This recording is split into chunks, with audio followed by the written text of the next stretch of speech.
Hello po mga ka-recap at magandang araw po sa inyo. Kaka-release lang po ng pinakabagong kabanata sa kwento ni Vlad kaya agad na po nating ipagpatuloy. Nagkaharap na nga si Yeager at Jubert pagkatapos na traidorin ni Jubert si Alicia sa kanilang kasunduan. Inilabas ni Jubert ang kanyang aura at ganoon din ang ginawa ni Yeager. Pero biglang itinigil ni Jubert ang pagpapalabas niya ng aura.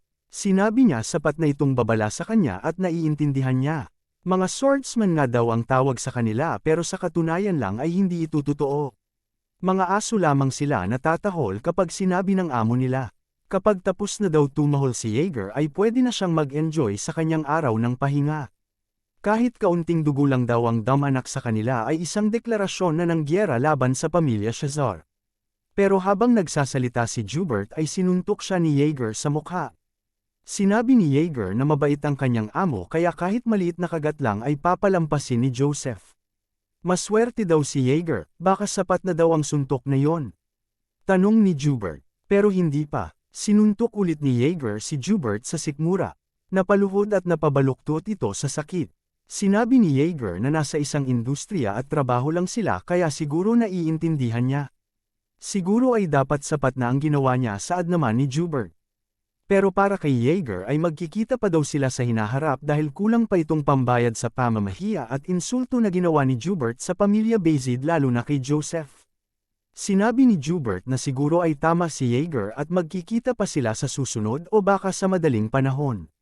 Ang Empire ay malapit ng bumagsak. Ang katulad nilang mga swordsman at kabalyero ay nagsasama hindi dahil gusto nila ang isa't isa kung hindi dahil may isa silang hangarin. Umalis na si Jubert at nagpaalam kay Yeager. Sa isip ni Yeager ay tama ang sinabi ni Jubert. Malapit na ang panahon na ang espada ay mas kakailanganin.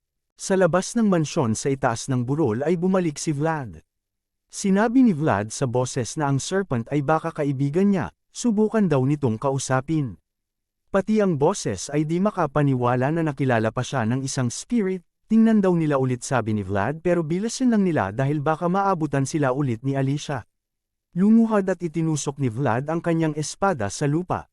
Nagliwanag ang kanang mata nito at may lumabas na aura. Pagtingin ni Vlad ay nagulat ito. Nasa harapan niya mismo ang serpent. Medyo nag-aalangang tinanong ni Vlad ang boses na kung kaibigan niya ba talaga itong ahas sa harap nila. Sana nga ay kaibigan niya daw ito, sagot naman ng boses. Umikot-ikot ang serpent kay Vlad. Baka daw ito ang kanyang pagbati sa kanila, dagdag pa ni Vlad habang medyo natatakot sa ahas. Humarap ulit ang ahas kay Vlad at tila ito ay ngumiti sa kanya. Bakit kaya ganito na ang naging asta ng ahas sa kanila? Sinabi ng boses na huwag daw niya masyadong intindihin ang mga spirits dahil sila ay isa ring anyo ng ating mundo. Tila sumasayaw ang puting ahas sa kanilang harapan. Madali lang naman makita na ang mahinang kaluluwa ng mga mortal ay hirap intindihin lahat ng mga nangyayari sa mundo. Tila masaya ang puting serpent sa ginagawa nito at habang nagsasaya ito ay biglang lumiwanag ang paligid nila. Lumalabas ang asul na enerhiya at pumalibot ito sa paligid nila. Masarap at mainit sa pakiramdam ang nadarama ni Vlad. Nagulat ang boses. Hindi niya inaasahan na makikita niya ang nakalimutang enigma. Ito raw ay blessing ng spirit sa kanya. Tila ay nagustuhan ng spirit si Vlad sa pagkakataon yon. Kinaumagahan ay takda nang bumalik sila Joseph sa Sterma, nagtipon ang lahat sa harap ng mansyon ng Heinel. Nagpasalamat si Alicia sa kanila ni Joseph at humingi din ng paumanhin dahil hindi daw siya nakapaghanda ng piging para sa kanila. Naiintindihan daw ito ni Joseph at walang dapat ipag-alala si Alicia. Mas kailangan na daw pagtuunan ni Alicia na resolbahin ang gusot sa kanilang pamilya. Nagpasalamat muli si Alicia kay Joseph, aalis na sana sila pero sinabi ni Sir Duncan na may kailangan silang ibigay sa vassal ng Bazid na si Vlad ng Sora. Sinabi ni Joseph na pumunta na si Vlad sa harap. Mukhang may inihandang seremonya si Alicia sabi ni Yeager. Mukha nga pero sinabihan din ni Joseph si Alicia na gawing simple lang ang farewell ceremony. Lumuhad at yumuko si Vlad sa harap ni Alicia. Sa pagkakataong ito ay nagsalita si Alicia. Tunay na nagpapasalamat at malaki ang utang na loob niya kay Vlad ng Sora. Kung hindi dahil sa kanya ay wala na si Alicia sa harapan niya. Prinotektahan ni Vlad ang dangal ni Alicia at nagpakita ng liwanag sa duelo na puno ng pandaraya.